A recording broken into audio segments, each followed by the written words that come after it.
Hello everyone, today we are going to learn simple present tense और present indefinite tense यानी सामान्य वर्तमान काल।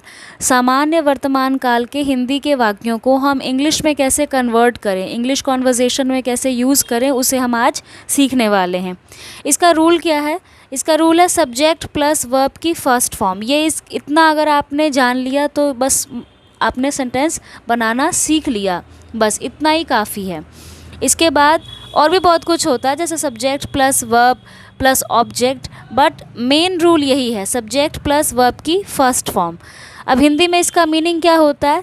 ता, ती, ते, यानी जो काम हम रेगुलर करते हैं, जैसे हम स्कूल जाते हैं, हम पढ़ाई करते हैं, डॉक्टर मरीज़ का इलाज करता है, बढ़ई मेज़ बनाता है, तो ये रेगुलर चीज़ें हैं। या तो आप हैबिट की बात कर रहे हो या फिर आप यूनिवर्सल फैक्ट की बात कर रहे हो, जैसे पृथ्वी सूर्य के चारों ओर परिक्रमा लगाती है, या सूरज पूरब में उदय होता है, पश्चिम में अस्त होता है, या आप यूनिवर्सल फैक्ट की बात कर रहे हो, या आप रेगुलर हैबिट की बात कर रहे हो, या फिर उस एक्शन की बात कर रहे हो जो आप रोज़ या कभी कभार हम करते हैं। तो उन एक्शंस को, उन सेंटेंसेस को इंग्लिश में बोलने के लिए हम सिंपल प्रेजेंट टेंस के रूल्स को अपनाते हैं। अब इसका रूल क्या है? बहुत ही सिंपल रूल है। I we you they plural noun. क्या बोला मैंने? I we you they plural noun, इन सब के साथ डू लग जाएगा। वर्ब की फर्स्ट फॉर्म तो रहेगी ही, वो तो इन दोनों सब्जेक्ट के साथ रहेगी, मगर अगर हम इसका नेगेटिव बनाएंगे या इंटेरोगेटिव सेंटेंस बनाएंगे तो यहाँ पर डू लग जाएगा। और ये जो इस तरफ जो हमारे सब्जेक्ट हैं, जैसे ही, शी, इट, सिंगुलर नाउन, या फिर किसी का नाम हो जो कि सिंगुलर हो, जब हम एक ही व्यक्ति की बात कर रहे हों, तो इन सब के साथ प्रेजेंट टेंस में अगर हम पॉजिटिव सेंटेंस बना रहे हैं तो एस या ई एस लग जाएगा, और अगर हम नेगेटिव बना रहे हैं तो डज लग जाएगा। बस इतना सा हमें याद रखना है। नाउन क्या होता है? नाउन अगर मैं आपको क्लियर करूं तो जैसे सिंगुलर नाउन, जैसे सीमा एक सिंगुलर नाउन है, एक वचन संज्ञा है, लेकिन अगर मैं बोलूँ सीमा एंड मीना तो ये एक प्लूरल नाउन है। अगर मैं बोलूँ गर्ल तो गर्ल सिंगुलर नाउन है, गर्ल के साथ डज आएगा। Girl this girl doesn't go to park, ये गर्ल पार्क में नहीं जाती है। मगर अगर मैं बोलूँ गर्ल्स तो वो प्लूरल नाउन हो जाता है, तो फिर यहाँ पर क्या आएगा? Girls do not go to park. अब इसे हम सेंटेंस से और क्लियर करते हैं। जैसे पहला सेंटेंस है मैं खेलता हूँ, इस सेंटेंस को हम कैसे लिखेंगे? It's very simple, I play. मैं खेलता हूँ, आई प्ले। आई हमारा सब्जेक्ट है, प्ले है हमारा वर्ब। मैं मैदान में खेलता हूँ, तो ये आई प्ले बिल्कुल एज इट इज़ ही रहेगा जैसे हमने सीखा, बस आगे आप थोड़ा सा और ऐड कर दो, I play in the park, मैं पार्क में खेलता हूँ।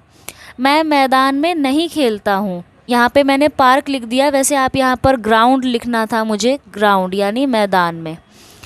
मैं मैदान में नहीं खेलता हूँ, तो हमने अभी क्या सीखा कि आई के साथ डू लगता है। अगर हम उसका नेगेटिव बनाएं या इंटेरोगेटिव बनाएं तो हम लगाएंगे do. So I do not, जिसको हम शॉर्ट फॉर्म में डोंट भी बोलते हैं। आई डू नॉट या फिर don't play in the park, बिल्कुल एज इट इज़, यानी ऊपर वाले सेंटेंस की तरह। अब सारा ये ऊपर वाले सेंटेंस की ही तरह ये सेंटेंस है, बस डू नॉट या फिर डोंट है। क्या मैं खेलता हूँ? अब देखिए, अगर यस और नो क्वेश्चन है, अब क्या मैं खेलता हूँ, इसका आंसर आपको या तो यस मिलेगा, हाँ मैं खेलता हूँ, या ना मैं नहीं खेलता हूँ। तो अगर यस और नो क्वेश्चन आते हैं तो वो उसके हेल्पिंग वर्ब से ही बनता है। जैसे डू आई प्ले, बस। क्या मैं नहीं खेलता हूँ? Do I not play, do I not play, क्या मैं नहीं खेलता हूँ। या फिर डोंट आई प्ले, आप शॉर्ट फॉर्म भी बना सकते हैं। मैं कहाँ खेलता हूँ, अब अगर ऐसा क्वेश्चन आ जाए जिसमें WH फैमिली के वर्ड्स आने हों, जैसे कब, कौन, कहाँ, इन सब में WH फैमिली का वर्ड यूज़ किया जाता है, तो सबसे पहले हम उसी को चेंज करते हैं, कहाँ। तो इसमें क्या है, कहाँ को सबसे पहले चेंज करेंगे, वेयर। और बाकी सारा इस तरीके से ये वाला सेंटेंस हम यूज़ करेंगे। मैं कहाँ खेलता हूँ, वेयर डू आई प्ले,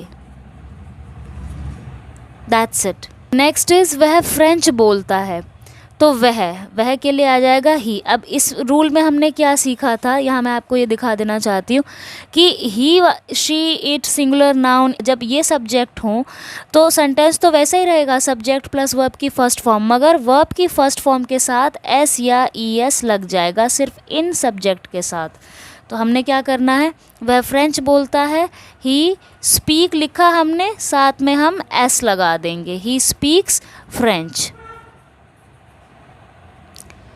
वह फ्रेंच नहीं बोलता है, ही, इसके नेगेटिव में क्या था, डज, तो बस यहाँ पर डज को ऐड कीजिए, ही डज नॉट या फिर डजंट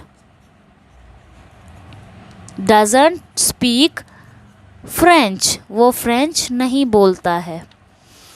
क्या वह फ्रेंच बोलता है, तो इसमें क्या करेंगे, अगर ये मैंने आपको बताया था यस और नो वाला क्वेश्चन है, इसका आंसर या तो यस है या तो नो है, तो ऐसे क्वेश्चन में हेल्पिंग वर्ब को ही आगे लाया जाता है। Does he speak French, yes he does, और अगर नो है तो नो ही डजंट।